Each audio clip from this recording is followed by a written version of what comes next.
In the naked bed in Plato's cave, reflected headlights slowly slid the wall. Carpenters hammered under the shaded window. Wind troubled the window curtains all night long. A fleet of trucks strained uphill, grinding their freights, covered as usual. The ceiling lightened again.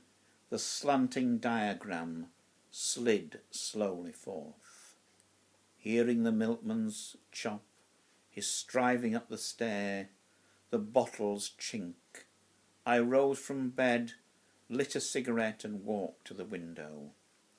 The stony street displayed the stillness in which buildings stand, the street lamp's vigil and the horse's patience.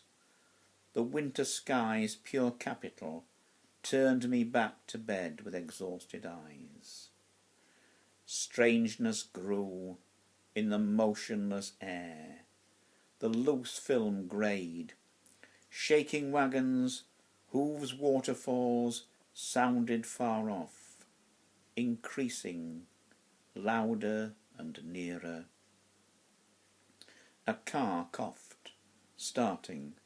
Morning, softly melting the air, lifted the half-covered chair from under seas, kindled the looking-glass, distinguished the dresser and the white wall. The bird called tentatively, whistled, called, bubbled and whistled. So, perplexed, still wet with sleep, affectionate, hungry and cold. So, O son of man, the ignorant night, the travail of early morning, the mystery of beginning again and again, while history is unforgiven. In the moment of time. Some who are uncertain compel me. They fear the ace of spades. They fear love offered suddenly, turning from the mantelpiece sweet with decision. And they distrust the fireworks by the lakeside. First the spuffed, then the coloured lights rising, tentative, hesitant, doubtful.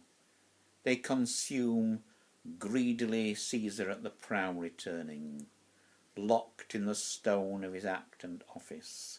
While the brass band brightly bursts over the water, they stand in the crowd lining the shore, aware of the water beneath him.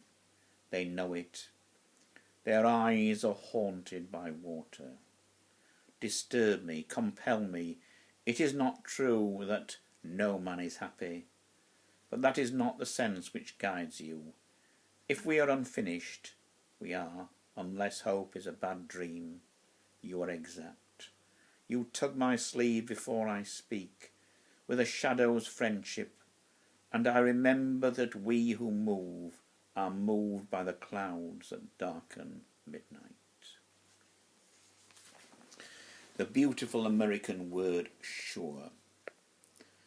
The beautiful American word sure, as I have come into a room and touched the lamp's button, and the light blooms with such certainty where the darkness loomed before, as I care for what I do not know, and care knowing for little she might not have been, and for how little she would be unseen, the intercourse of lives miraculous and dear, where the light is, and each thing clear, separate from all others, standing in its place, I drink the time and touch whatever's near, and hope for day, when the whole world has that face. For what assures her present every year, in dark accidents, the mind's sufficient grace. Someone is coughing harshly as before. Someone is harshly coughing on the next floor, sudden excitement catching the flesh in his throat. Who is the sick one? Who will knock at the door, ask what is wrong, and sweetly pay attention? The shy withdrawal of the sensitive face, embarrassing both, but double shame is tender. We will mind our ignorant business, keep our place. But it is God who has caught cold again, wandering helplessly in the world once more. Now he is fistic, and he is poor Keats. Pardon, O Father, unknowable dear this word. Only the cartoon is lucid, only the curse is heard. Longing for Eden, afraid of the coming war. The past, a giant shadow like the twilight, the moving street on which the autos slide, the building's heights like broken teeth, repeat necessity on every side. The age requires death and is not denied. He has come as a young man to be hanged once more. Another mystery must be crucified. Another exile bear his complex care. Another spent head spill its wine, before, when smoke in silence curves from every fallen side, pity and peace return, padding the broken floor with heavy feet.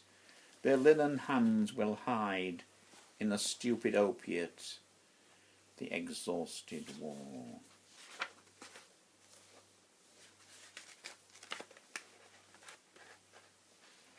The heavy bear who goes with me. The heavy bear who goes with me, a manifold honey to smear his face, clumsy and lumbering here and there, the central ton of every place, the hungry beating brutish one, in love with candy, anger and sleep, crazy factotum, dishevelling all, climbs the building, kicks the football, boxes his brother in the hate-ridden city.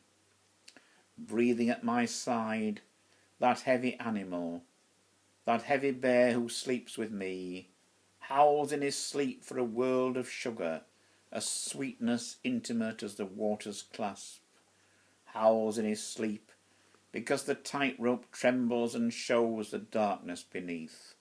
The strutting show-off is terrified, dressing in his dress suit, bulging his pants, trembles to think that his quivering meat must finally wince to nothing at all. The inescapable animal walks with me, has followed me since the black womb held, moves where I move, distorting my gesture, a caricature, a swollen shadow, a stupid clown of the spirit's motive, perplexes and affronts with his own darkness the secret life of belly and bone. Opaque, too near, my private yet unknown stretches to embrace the very dear with whom I would walk without him near, touches her grossly, although a word would bare my heart and make me clear, stumbles, flounders, and strives to be fed, dragging with him in his mouthing care, amid the 100,000,000 of his kind, the scrimmage of appetite everywhere. Time's dedication. My heart beating, my blood running, the light brimming, my mind moving, the ground turning, my eyes blinking, the air flowing, the clock's quick ticking, time moving, time dying, time perpetually perishing. Time is farewell, time is farewell. Abide with me, do not go away, but not as the dead who do not walk, but not as a statue in the park, and not as the rock which meets the wave, but quit the dance from which is flowing wishes and turns, gestures and voices, angry desire and fallen tomorrow. Quit the dance from which is flowing your blood and beauty. Stand with me. We cannot stand still. Time is dying. We are dying. Time is farewell. Stay then, stay. Wait now for me. deliberately with care and circumspection, deliberately stop. When we are in step, running together, our pace equal, our motion one, then we will be well, parallel and equal, running together down the macadam road, walking together, controlling our pace before we get old, walking together on the receding road, like Chaplin and his orphan sister, moving together through time to all good.